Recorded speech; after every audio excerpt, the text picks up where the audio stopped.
Hey everyone, thanks for joining another Slim Sports interview. As always, I am your host, JD, and today joining me is a 6'9" center that is making his way to the Division I level in Morgan State. My guy, my brother, Alan Udemadu. How's it going, my guy? Oh, Davis faked the pass, dumps it down low, and Udemadu bangs it through for the Buccaneers. Doing good, man. How you doing? I'm doing great, man. I'm excited to have you on here, especially because I just got to go see you sign to go to Yes, Morgan State. It was absolutely amazing, yes, heartwarming to see you and Bradley sign there. yeah, You just spent the past 2 years playing at the junior college level, playing JUCO ball, very tough level for any athlete to be at. yeah. Started off at DMAC, ended up at FSW this past season. Talk to me real quick about that junior college experience. What did these past 2 years in the junior college level teach you to prepare you for going to play Division I basketball? I mean, I think first and foremost, it's taught me about life. So being able to get the lessons I got about life and then apply it on the court. Just knowing that nothing's gonna come easy. You really don't have anything handed to you. You grind for everything, and after on court, off the court, you have to be on point with your academics. You don't really have anybody.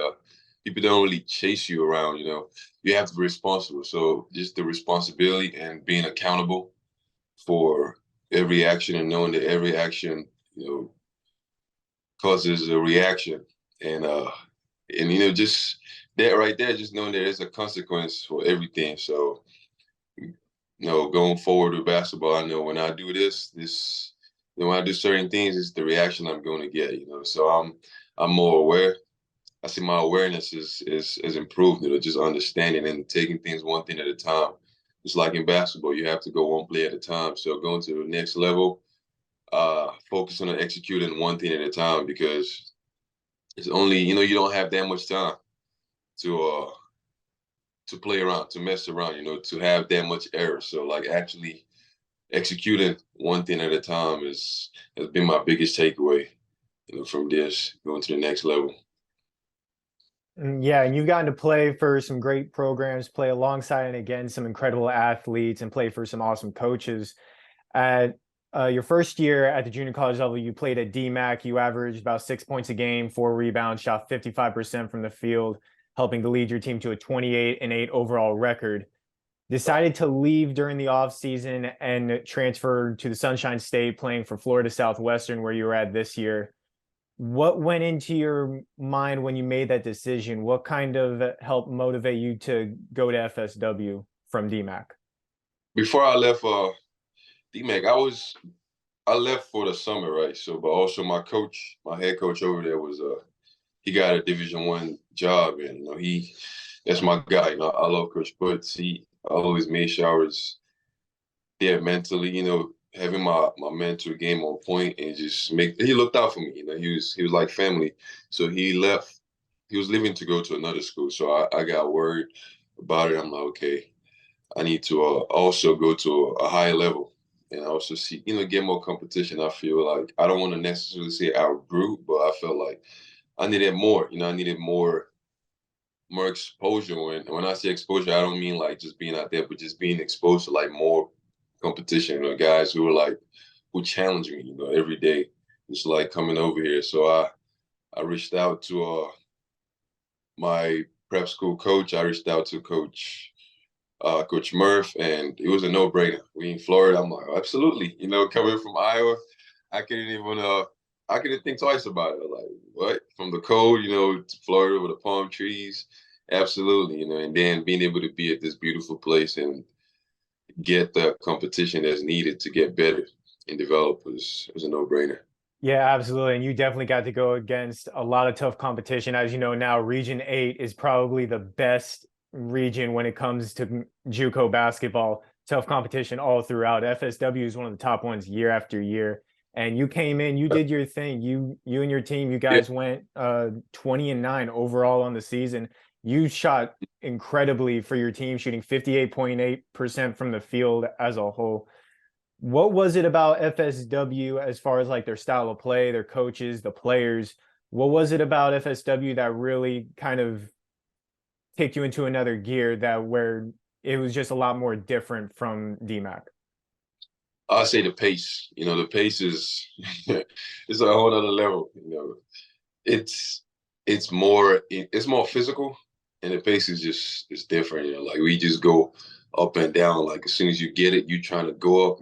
Get a bucket. Once you get a bucket, if you don't, spring back, they gain the bucket back. So I think that kind of situation was it was a big adjustment. Like I wouldn't say it was hard, but it was something it was another gear I had to to kick in and get acclimated into that pace because it was just going up and down, very fast. Unlike DMAC, we had pace, but it wasn't like the same as FSW. We come down to the half court, try to execute our plays the way we could. But even when we run plays, we running like we just sprint, like our plays are full speed, you going to set the screens, you sprint to set the screens. So that pace right there is the biggest thing, when it comes to the difference from my previous school and FSW right now. Yeah, you came in and you definitely did your thing. Like I said, you shot 58.8% from the field. That's, most of those were dunks. You were just slamming on people's heads left and right. It was awesome watching. I almost got fired for cheering for you so much.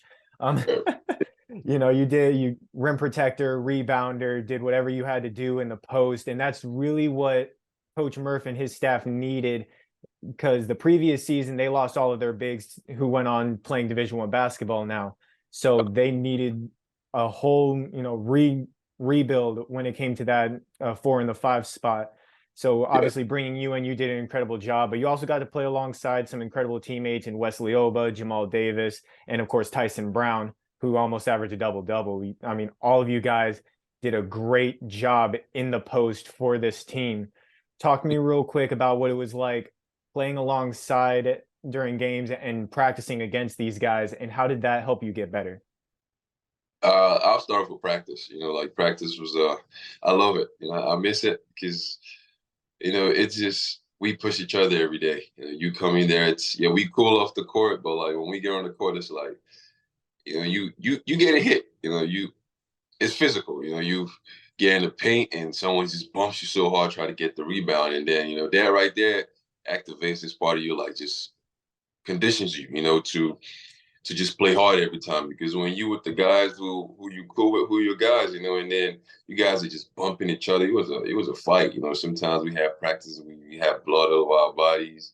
We bumped up, we sore because we just banging on each other, and that was very helpful. That was great. That was very great because I feel like even Tyson said it. We push each other a lot because it's hard to find another program where we have guys of our size and our strength and our speed. So but us being in the same program is just like us helping each other get better.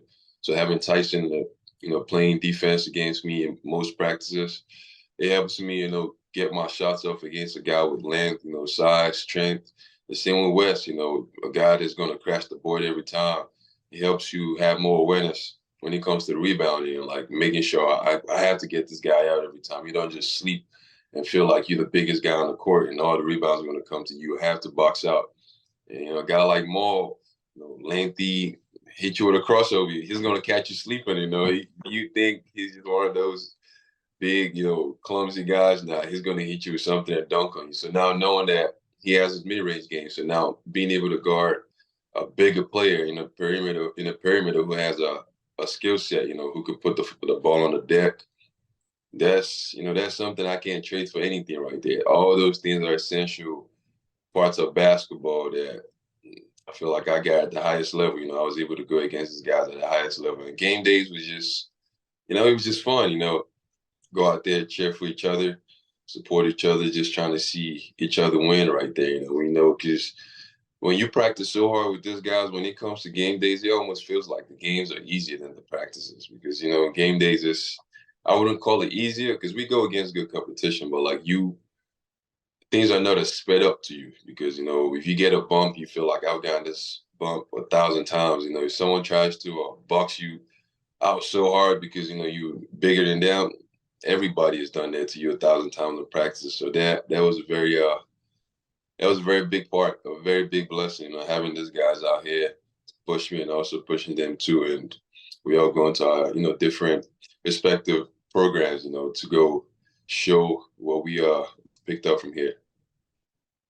Yeah, you guys always manage to help each other get better. I love the camaraderie throughout the season. You guys cheering for each other no matter what was going on.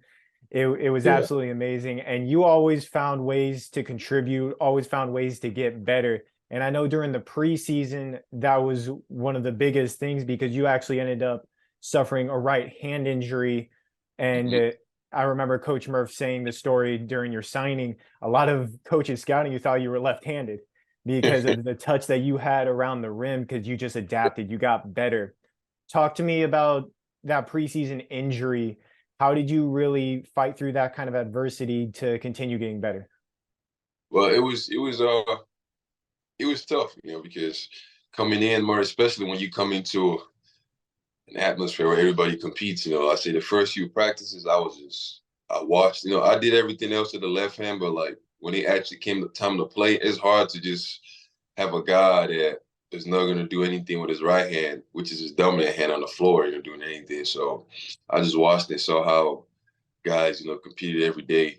So it took a mental toll, feeling like, the guys are getting better. I feel like I want to get better too. I want to be out there and, feel the intensity that they're feeling. So it was hard at first, but I've always found a way to adapt. Like I've been in different kinds of situations and I always came out on top of it. So that right there was just something that I knew with time. It was all about the time, the patience, and yeah, and also having these guys like they understood, as much as I want to be out there, they understood. They're like, just get right, get better. You getting better is gonna be a great addition to the team rather than myself trying to be out there and messing myself up too early. So that was also a big part of it, having great teammates. When you go through certain things, the people you have around you can either make you or break you, you know, depending on what you're going through. But so that right there it was hard,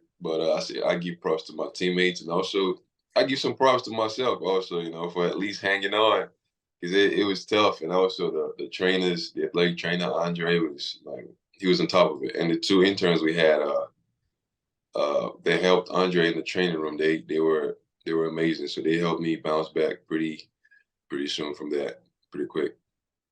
Yeah, you definitely bounced back very well. Had a great season, like I said, and that wasn't the only adversity that you guys went through during But that season as a whole. I know Bradley ended up getting hurt.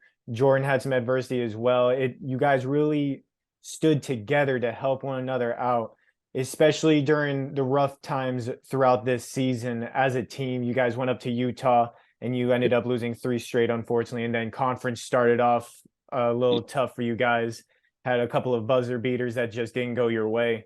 How did you guys really stand together, really bond during that time to fight through this adversity and keep going? I mean, I'll say one thing was we never lost faith.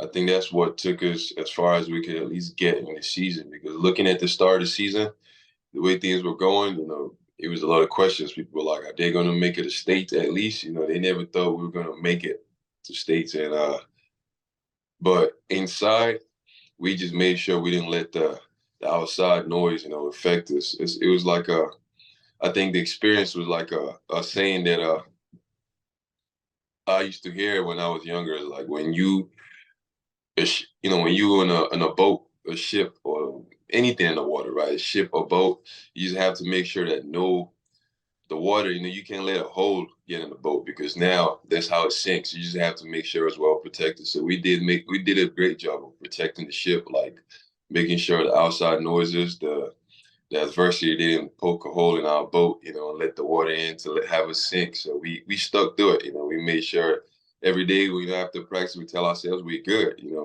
Even after losing 4 games in a row, we came back. We're like, we're really good. We can really beat this team. We didn't come back and told ourselves, oh, we suck. We're terrible. We're not going to make it far. Now we looked at ourselves and said, hey, this is just adversity. Next practice we come, we have to go hard, working things, and we figured it out. And it was tough at first. It was very tough because, having a team that looks so good on paper at first, you look at the lineup, you see size, you see everything that you want to see in a great team. We look like a straight D1 team at that moment. So, and then when we had those losses, people, when you losing, people don't want to hear your reasons for losing. So I think that's one thing we had to make sure we didn't give ourselves excuses, because if we give ourselves excuses, there would be more losses. So we just told ourselves, nah, every game we play, they don't care about our adversity. They don't care about our setbacks.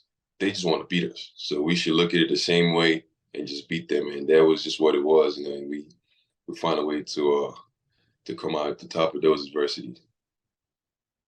Yeah, and like you said, I mean, on paper, you guys have so much talent, so much size, Division I talent left and right. You guys have 8 guys total that are going to be going to that next level. 4, including yourself, have already signed. Obviously, you're going to Morgan State. Jadrian Tracy, he's heading to the Pac-12 at Oregon. Tyson Brown's going to Rhode Island, and Bradley Douglas, who signed the same day as you, he's going to Arkansas Little Rock. FSW, there's just something about their program. They send guys to the Division I level every single year, and it's not 1 or 2 guys, it's 5 or 6 guys every single year, to the point where now this past season, FSW alumni were playing against one another basically every other week. You're actually going to be going against Cameron Stitt, a former FSW player who's now at Delaware State. He's in the same conference as you now, so you guys are going to be going against one another. So it's a small world type feel. Talk to me real quick about this FSWA. What is about this program that not just sends guys to play D1, but where they can also succeed at the Division I level? No, it's almost like it's here, for success, but it just comes with, I think the number one thing is accountability. So when you come here, you're always going to be held accountable. And that's one thing that you need to have, to go on to the next one. And I said one of the biggest things of the FSW is being held accountable, because everybody loves you. The staff, the athletic program, they all care about you. So when you walk around, you have to carry yourself with that pride, of an FSW, student. So you have to make sure you're not disappointed. So everything you do, you want to make sure you come out on top of it. So I think it's almost like a culture. People say the culture. So the FSW culture is no, it's about accountability. It's about hard work. That's the biggest one about it, because when you come in, you're going to work, whether you like it or not. You're going to work. If you can't work, this is not the place for you. It's going to be work. We had days where we had almost 3 practices a day. Practice weights, practice all those things, and those are things that you wouldn't find in a lot of schools at this level. Like we don't look at ourselves. FSW they don't work like, oh, this is a junior college. We work probably we try to work harder than the highest level of basketball in college, So I don't think there's that many things that you go to the highest level of basketball in a D1 level and see them doing that you wouldn't see us doing, and even doing more. So it's about the work, accountability, dedication. That's what FSW is about. It gets you mentally prepared. If you come here and your mind is not in the right place, the way things happen around you, because you're a product of your environment. So you see the hard work, you see the way people are being held accountable. You have no choice but to follow along. Either you join or you leave. And that's literally what it is. So now when you see it, you adapt. So it's about hard work. We just work hard as much as we can, but also working smart. Making sure we have the best result possible. And that's why you see at the highest level of college basketball, you see guys succeeding because of what was done here. When we practice, coach tries to make sure we practice and see if, we're about to play some NBA teams. We don't practice as if we're about to play some, another junior college team or something like that. No, we practice like we are high level basketball players. And that's why you see it out there, the results. When we blow teams out, you see it. Like, it's quite obvious, the work we put in. It's not just the talent. Yeah, we have the talent, but like the way we play, the way we move, you can tell the FSW culture, which is hard work, dedication, accountability. Because everybody that comes to watch the game, the alumni, the vets, they come to watch the game. They're engaged. and they're fully engaged. So that plays a big part in the way we produce being FSW students. Yeah, you guys have put in so much work night after night, day after day. And like you said, you guys have 3 practices a day at one point.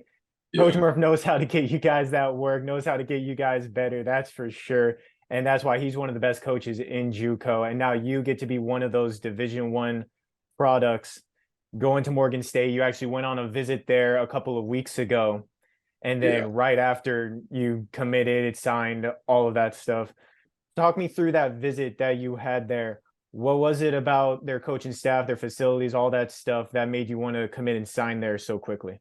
I mean, the biggest takeaway for me was being somewhere that they had a plan for me. Somewhere that I was needed. It's been the biggest part for me. Coming from a different part of the world. From another country, and I've learned the big lesson that you have to be where your effort is needed, where you were actually wanted. You just can't try and force yourself somewhere else. And it was obvious right from the jump. Visit, the coaches let me know, like, we want you here. We want you to come here and be a part of what we're trying to do. And, we really see you being a part of it. They actually envision it. They actually see me being a part of what they want to do. And I couldn't fight that. That's something I couldn't think twice about. When you let me know how much of a vision you have and how much of a role I play in it. I don't have to be the Superman in the plan, but just me being a part of the plan is just, that was just, outrageous. I couldn't count that out, and also the coaches, they made me feel at home. They made me feel comfortable. They let me understand we're going to work, but also you can talk to us. We had conversations, we just talked, and it felt like I've been there before. It felt like I've met all those coaches before when we had conversations. And that was just, the biggest takeaway right there. Every other thing I feel like it take care of itself. But there right there, being a part of the program, having a plan, having a vision, and seeing me in the vision of what they're trying to do, and not just as a what if, what if we get them? They actually see me as a plan, in the plan of what they're trying to do. That's the main thing for me right there. That was the biggest takeaway. So when I got back, I thought about it. I try to like see, actually I talked to the coaches on the phone, try to hear them repeat certain things, see if they were just, sometimes you hear about how coaches can just tell you what you want to hear, but I actually wanted to be sure, to hear if they were very sure about what they were saying, and they let it know, this is the place. It felt like it was a place for me, and I feel like it's a place where I can go and play my game and impact, have a big impact. Absolutely. And you're going to be joining a Morgan State team where last season they went 15-16 overall, 7-7 in conference action. And they're actually losing their top 2 rebounders from last year's team. One of them is graduating, the other one is deciding to transfer. You will be joining some good size. They do have a 6'10" guy in Ty Horner and 6'9" Toto Fagbenle. I probably butchered his name right there, to be honest. But the two of them, they didn't really see the floor as much as they would have liked. They combined it, they averaged about 4.5 rebounds, the two of them together. So they need somebody to come in with size, with muscle, that has experience like yourself when it comes to fighting for the boards, rim protecting, all of that. Yeah. What do you feel like you're getting ready to do during this off season to really go in and contribute right away for Morgan State next year? I'll say the biggest thing is making sure I'm in tip-top shape. I just want to make sure my conditioning is at the level it wants to be at, because my goal for next year is being able to play every game, relentlessly, with full effort. I don't want any plays off. When you are not in tip-top shape, fatigue plays a role. And now I want every rebound I see, I want to chase it, regardless. If it's going out of bounds, I'm trying to go for it. I don't want that second thought in my mind where I'm like, I want to go for this rebound, but I'm a little tired out. I don't want to save my energy for anything. I'm trying to exert everything, give it all I have every game. So I say it starts with being in shape, working on more mobility, it's the biggest thing. And also, just keep working on my game, my touches around the rim, my shot. But every other thing is going to fall in place, but making sure I'm in tip-top shape and my mobility, making sure I can stay healthy through the whole season. It's the biggest thing because, like they say, the biggest, what's the word, just the biggest thing you can have is availability. So if I want to make sure I'm available for my team every day in practice, every day in the games, if my number is called, I'm available. There's no question if I'll be available tonight or tomorrow night. I want to be that guy that comes in and they know day in, day out for the whole season. You call my name, I'm there. You call my number, I'm there. So that starts with this off season, just putting all that work, making sure I'm, work on my flexibility a little bit more because that helps injury prevention. And yeah, flexibility, conditioning, and just my shot. Absolutely, man. And there's no doubt in my mind that you're going to be a dominant force for them in all aspects, offensively, defensively. And like you said, the best ability is availability. So I Yeah. cannot wait to see you go and just dominate for Morgan State next year. Thank you so much for doing this interview with me, man. It's been absolutely awesome. You know you're my guy. You know you're my brother. I'm so happy to have seen your journey so far, and I can't wait to see where you go next. Anytime, bro. Anytime. Absolutely, man. I'll catch you later. All right, catch you later.